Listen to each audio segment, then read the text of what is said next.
Edgbaston மைதானம் பர்மிங்ஹாமில் India மற்றும் இங்கிலாந்து அணிகள் மோதிய இரண்டாம் டெஸ்ட் போட்டியில் இந்தியா 336 ரன்கள் வித்தியாசத்தில் வெற்றி பெற்று டெஸ்ட் கிரிக்கெட் வரலாற்றில் எட்ஜ்பாஸ்டன் மைதானத்தில் வெற்றியை பதிவு செய்த முதல் ஆசிய அணியாக சாதனை படைத்துள்ளது.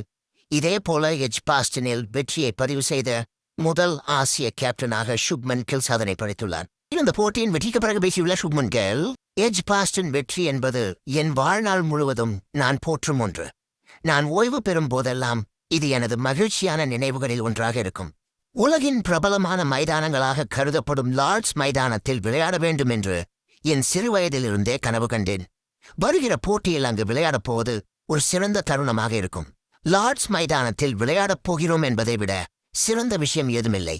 இந்த போட்டியில் பும்ரா நிச்சயமாக விளையாடுவார் என்று சுப்மன் கில் பேசியுள்ளார்.